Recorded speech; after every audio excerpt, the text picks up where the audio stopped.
The States view displays the different states of a UI, beginning with a base state. In Qt Design Studio, the States panel is located at the bottom center of the application. By default, you will always have a base state in your States panel. The base state should contain all items you will need in the application. To duplicate this state or to add a new state, hit the plus icon on the far right of the States panel.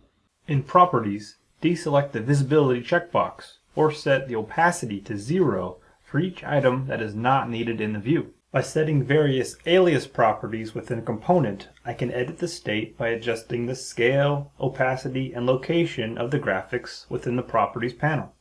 From here, designers have the option to show a different view, present different available actions to the user, or simply change a property value for a particular item.